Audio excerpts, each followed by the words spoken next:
موت سے پہلے فرشتے آ جاتے ہیں. چاہے تم اچھے آدمی ہو، بیٹھے ہوئے ہو، تم کو بھی اگر موت آنی ہے تو تم پہلے فرشتوں کو دیکھنے لگ جاؤ گے، لیکن بتا نہیں سکتے کسی کو. موت سے تھوڑی دیر پہلے فرشتے قریب آ جاتے ہیں. پہلے جماعت فرشتوں کی آتی ہے، پھر ملک الموت آتے ہیں. ملک الموت ان فرشتوں کے بیچ آتے ہیں. جیسے ہی یہ مرنے والا آدمی ملک الموت کو دیکھ لیتا ہے، پھر اس کے جسم میں کپ کپی طاری ہو جاتی ہے. اور ایسی کپ کپی طاری ہوتی ہے کہ کبھی پیشاب نکل جاتا ہے، کبھی پخانہ نکل جاتا ہے. اکثر دیکھنا مرنے والوں کی نجاست نکل جاتی ہے. ملک الموت کو وہ بہت قریب سے دیکھتا ہے، اور ان کی دو شکلیں ہیں. ایک بہت بھیانک شکل ہے، اس کو دیکھنا ہی عذاب ہے، اور ایک بہت خوبصورت شکل ہے، ان کو دیکھنا ہی رحمت ہے. وہ نیک بندوں کی روح نکالنے کے لیے جب جاتے ہیں تو خوبصورت شکل میں جاتے ہیں، اور جب گنہگاروں کی روح نکالنے جاتے ہیں تو بھیانک شکل میں جاتے ہیں. اور ان کو دیکھتے ہی مرنے والے کا جسم پیلا پڑ جاتا، پیشانی اکھڑ جاتی، آنکھیں پھٹی رہ جاتی، اور پھر خرخرا آنے لگ جاتا ہے، یعنی خرخر کی آواز تیز ہو جاتی ہے. وہ بولنا چاہتا ہے اپنے پاس والوں کو، لیکن بول نہیں سکتا، بند ہو جاتا ہے. یہ وہ وقت ہے جب اس کے توبہ کا دروازہ بھی بند ہو جاتا ہے. اب اگر فرشتوں کو دیکھ کر کوئی توبہ بھی کر لیا، ایمان لایا، تو اس کا ایمان قبول نہیں ہے. اس وقت سے پہلے پہلے تک جو بھی ایمان لایا یا توبہ کیا، اس کی توبہ قبول ہے. لیکن موت کا خرخرہ آ گیا اور فرشتوں کو دیکھ لیا، اس کے بعد بہت سارے کافر بھی پکاریں گے کہ ہم ایمان لاتے ہیں اللہ پر. نہیں، اب ایمان قبول نہیں ہوگا. موت اتنی آسانی سے نہیں آتی، اس کا پروسیس ہے. فرشتے آتے ہیں، ملک الموت آتے ہیں، پھر اس کے بعد اس کو گھور کر دیکھتے ہیں، پھر اس کو چت لٹا دیا جاتا ہے، یا جس حالت میں بھی ہے وہ گر جاتا ہے. کھڑا ہے تو گرتا ہے، بیٹھا ہے تو گرتا ہے، موت آنے سے پہلے لڑک جاتا ہے. یہ ضروری بھی نہیں ہے کہ آج میں اپنے آپ کو سنبھال کر بیٹھا ہوں. اگر میری موت آنی ہے، اسی کرسی سے گر جاؤں، اسی جگہ سے ہم گر جائیں.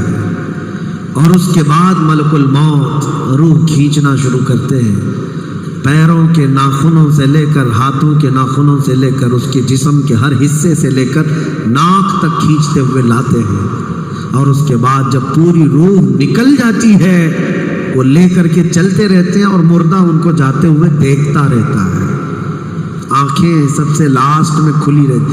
کسی بھی مرنے والے کی آنکھیں بند نہیں رہتی، کھلی رہتی، وہ دیکھتا رہتا ہے.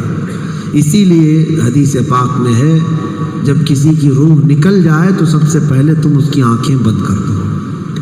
ہمیں بند کرنا ہوتا ہے، اور اس کے بعد منہ بھی کھلا رہ جاتا ہے، منہ اوپن رہ جاتا ہے. فرمایا گیا منہ کو دبا کر بند کر دو.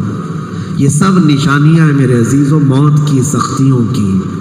آپ کو پتہ ہے جب رسول کریم صلی اللہ تعالیٰ علیہ وسلم کی وفات آئی، اللہ اکبر، نزع کا عالم اتنا سخت تھا کہ بار بار حضور اکرم صلی اللہ علیہ وسلم کو پورے پانی کے مٹکے انڈیل دیے جا رہے تھے. 3 مٹکے حضور پر انڈیل دیے گئے موت سے پہلے.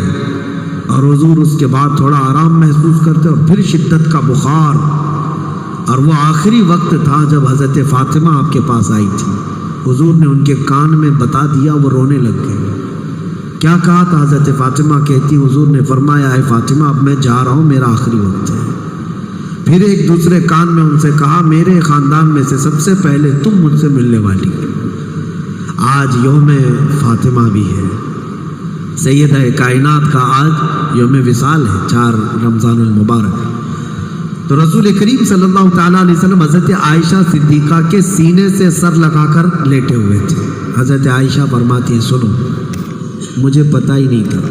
حضور حضرت عائشہ سے زیادہ محبت کرتے تھے، اسی لیے آخر وقت میں حضرت عائشہ کے ہی حجرے میں رہنے لگے، باقی دوسری بیویوں کیا نہیں جاتے. حضرت عائشہ کہتی، میں حضور اکرم صلی اللہ تعالیٰ علیہ وسلم کو کبھی مسواک دے رہی، کبھی پانی کے چھڑکاؤ کر رہی. تھوڑی دیر کے بعد حضور اکرم صلی اللہ تعالیٰ علیہ وسلم لیٹے لیٹے اسی طرح رہ گئے۔ حضرت عائشہ کہتی ہے میرے سینے پر حضور کا سر تھا، وہ اتنا بھاری ہو گیا مجھے لگتا تھا کہ میری پسلیاں ٹوٹ جائیں گی۔ یہ حضرت عائشہ کہتی ہے مجھے ایسا لگتا تھا کہ میری پسلیاں ٹوٹ جائیں گی۔ ہوا کیا تھا؟ حضرت عائشہ فرماتی ہیں دروازے پر جبرائیل امین آئے، روح نکلنے سے پہلے کی بات ہے۔ حضرت عائشہ فرماتی حضور کے پاس جبرائیل آخری بار آئے، وہ غمگین حالت میں آئے یا جس حالت میں ہوں۔ حضرت رسول کریم صلی اللہ علیہ وسلم سے عرض کرنے لگے یا رسول اللہ دروازے پر موت کا فرشتہ کھڑا ہے، آپ کی اجازت چاہتا ہے، اگر آپ اجازت دے دیں تو آئے گا اور آپ کی روح پاک کو اللہ کے حضور لے جائے گا۔ اور یا رسول اللہ آج سے پہلے اس فرشتے نے کسی سے اجازت نہیں لی اور قیامت تک کسی کی روح نکالنے کے لیے وہ اجازت لے گا بھی نہیں۔ یہ صرف رسول پاک کی خصوصیت تھی۔ حضور نے فرمایا آنے دو۔ ملک الموت آئے اور جب حضور کی اجازت سے روح نکالی تو حضرت عائشہ کہتی اتنا بھاری ہو گیا تھا سر کہ مجھے لگتا تھا کہ میری پسلیاں ٹوٹ جائیں گی سینے کی۔ اور اس کے بعد حضرت عائشہ فرماتی ہے میں نے حضور کے سر مبارک کو نیچے کی طرف کیا، مجھے پتہ بھی نہیں تھا کہ حضور کا انتقال ہوا۔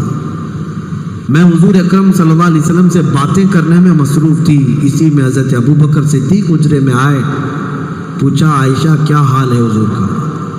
حضور اکرم صلی اللہ علیہ وسلم کو دیکھا حضرت ابوبکر نے اور پیشانی مبارکہ پر ہاتھ رکھا تو وہ بہت ٹھنڈی تھی، ماتھے کو بوسہ دیا اور ایک آہ بھری اور ایک جملہ کہا تھا یا رسول اللہ ایک بار موت آنی تھی وہ آپ پر آ گئی، اب موت کی سختی اللہ دوبارہ کبھی آپ کو نہیں عطا کرے گا۔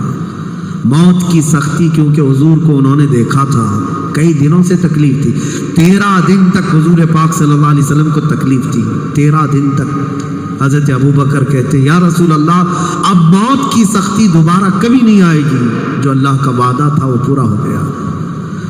پورا کھل کر کے رو بھی نہیں پا رہے تھے ابوبکر صدیق اور اپنے اندر دبا بھی نہیں پا رہے تھے۔ موت کی سختی انہوں نے دیکھا اور اس کے بعد کہا اے عائشہ کیا دیکھ رہی ہو، اللہ کے رسول ہم سے رخصت ہو چکے ہیں۔ پھر انہوں نے آ کر مسجد میں اعلان کیا اے لوگوں اللہ کے نبی کا انتقال ہو چکا۔